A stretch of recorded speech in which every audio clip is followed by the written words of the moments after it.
Hello, and welcome back to our CSD Live webcast. I am Robert Cooper. Today I'll be presenting on identity theft. Identity theft is the problem is expanding very quickly. The more people deal with the internet, and the more people socialize and do business with people that they've never seen before. Today, this webcast will hopefully add to your knowledge base, help you protect yourself in the future from any identity theft. Ideally, you want to avoid it at all costs, but the first step in doing that is to know what it is that you're avoiding and knowing about what you can do to protect yourself from identity theft, and how to solve it if these problems do arise. Hopefully you'll share this with your friends and family and prevent more people from becoming victims to identity theft. Identity theft happens whenever someone steals your personal information, such as your name, social security number, credit card, etc., without your permission, and uses this information to commit crimes of fraud or other crimes. Identity theft happens to millions of people every year in America. Chances are someone you know has been a victim of identity theft. One way that this can happen is people rummaging through trash. Maybe they find an old checking account statement or check stub, credit card number, or something like that. Maybe they use your name to sign up for credit cards or something like that. And many people don't notice that they've been victims of identity theft until much later, whenever a loan that they've applied for gets turned down, or they realize that they owe money on something that they haven't purchased. It takes many thousands of dollars to clean up the mess made by identity theft, and a long time of working to get this to clear your name from identity theft. Perhaps you're applying for a loan for a house or education. Maybe you're applying for a credit card, and it gets turned down. You might wonder why, and it could be because of identity theft. They steal your information. People steal your information and use it for many different ways. Maybe they steal your mail, and maybe they steal your wallet. A lot of times they will pose as an official institution like a bank and send you a mail or email and try to get information from you, posing as a bank so that you would trust them more. They can even get on the computer and break into your accounts. So hopefully using this information will protect you from identity theft. It can happen friends and family can be thieves of your identity, so you just need to be wary about this. Now, after someone steals your identity, what can they do with it? They have your information now. We have many examples of what they can do. There's credit card fraud, such as they could open a credit card in your name, or use a credit card that is yours, and then you won't know it until you owe lots of money later on and they try and come and get the money from you. Perhaps they can try to open accounts with phone, utilities, or banks, such as the electric company. Maybe they want to open a phone account, or they want to set up a phone account at their location under your name, maybe cable, maybe even a bank account, and then write bad checks, and it's all under your name so it doesn't trace back to them. They might pose as you and authorize electronic fund transfers and deplete the money in your account. Another way that they'll do that, another thing they can do is forge government documents. Maybe they can use your name and go apply for Social Security income, or other types of government monetary programs. Also, they can do other types of fraud, such as applying for jobs under your name, or committing a crime, posing as you whenever the police catch them, and then they don't show up for court, and the police come and find you. because it was your name that they committed these crimes under. So it's really important to know what they can do and how to prevent these things. A lot of times people don't notice the problems really quickly. If you do notice them really quickly, then it's not as hard to repair the damage done. One thing, the Federal Trade Commission has set up a program called Avoid Identity Theft. Avoid ID Theft. This is the web address right here. Now, if you suspect that your identity has been stolen, you can go there and they will help you. There are 3 steps to this: deter, detect, and defend.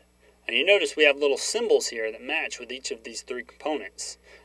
Deter has the lock, detect has the magnifying glass, and defend has a shield.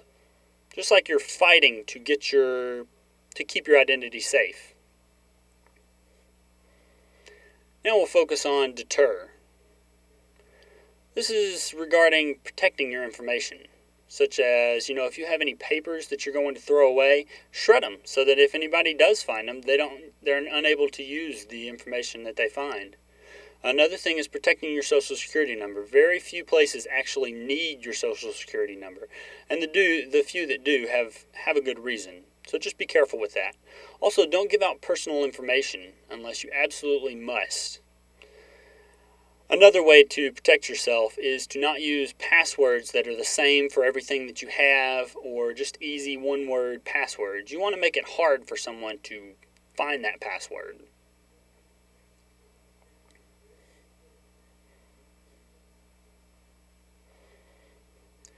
Now, deterring, maybe you should think about, what is this for? Why am I giving these people my information? Is this normal?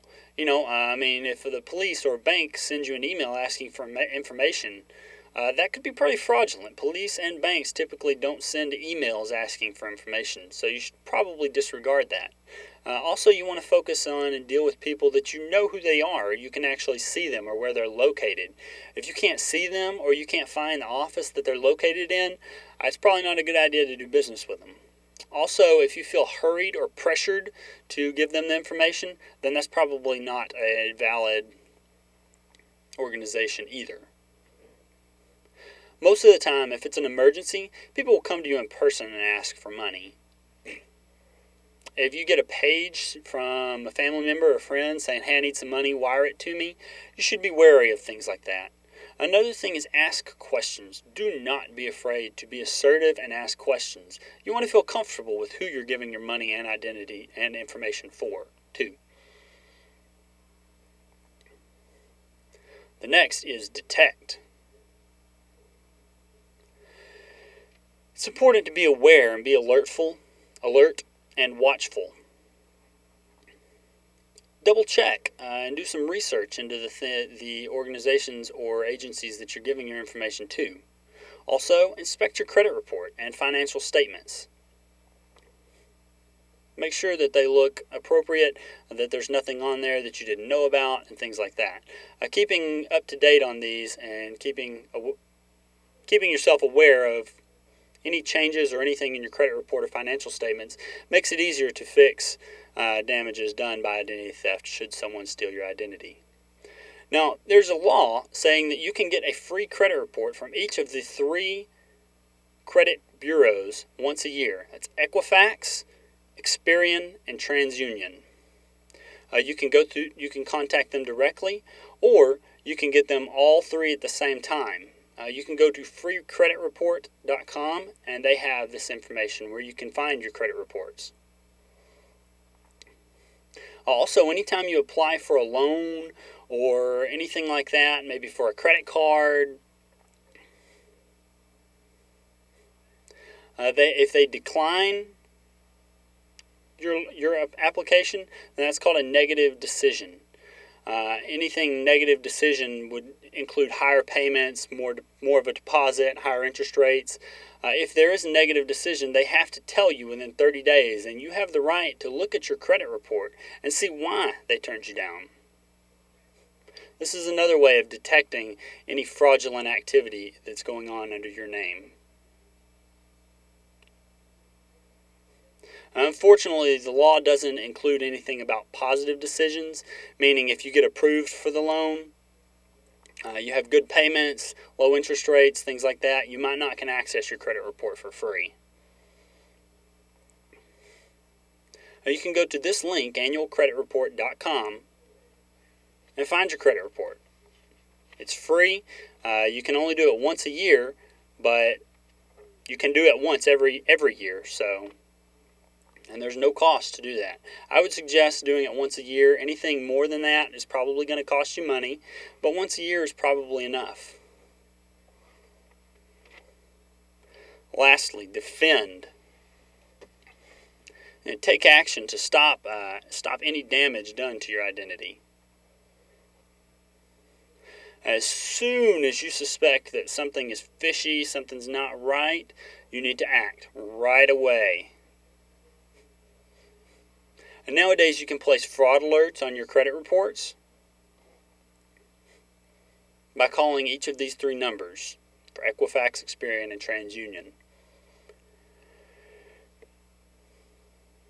If you've already set up contact with them through email, then you might can have an email every time there's fraudulent suspected activity on your account. But it's better to call them and ask and make sure.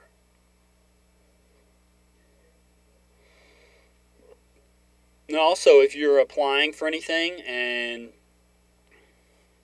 if you notice that there is fraud, then you can have a lot of times you can have the fraudulent activity taken off of your credit cards and things. Now, you still need to make sure and protect yourself and be aware. If you notice that there's an account that might have been hacked into, go ahead and close that. Also, you might go to the police and file a police report saying that someone has committed fraudulent activity under your name. You might have to fill out an affidavit, which is just a statement saying that you swear that what you're saying is true and that this fraudulent activity was not done by you. Also, you can contact the Federal Trade Commission.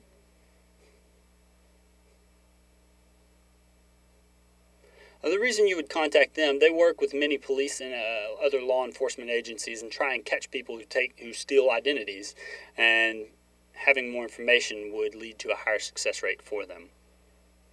You can go to this website down here, and this is the one that would help catch people who are identity thieves.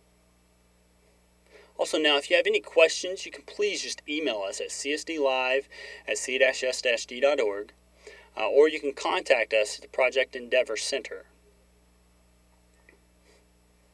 We provide many resources and can refer you to many other services that would help guide you through repairing your credit.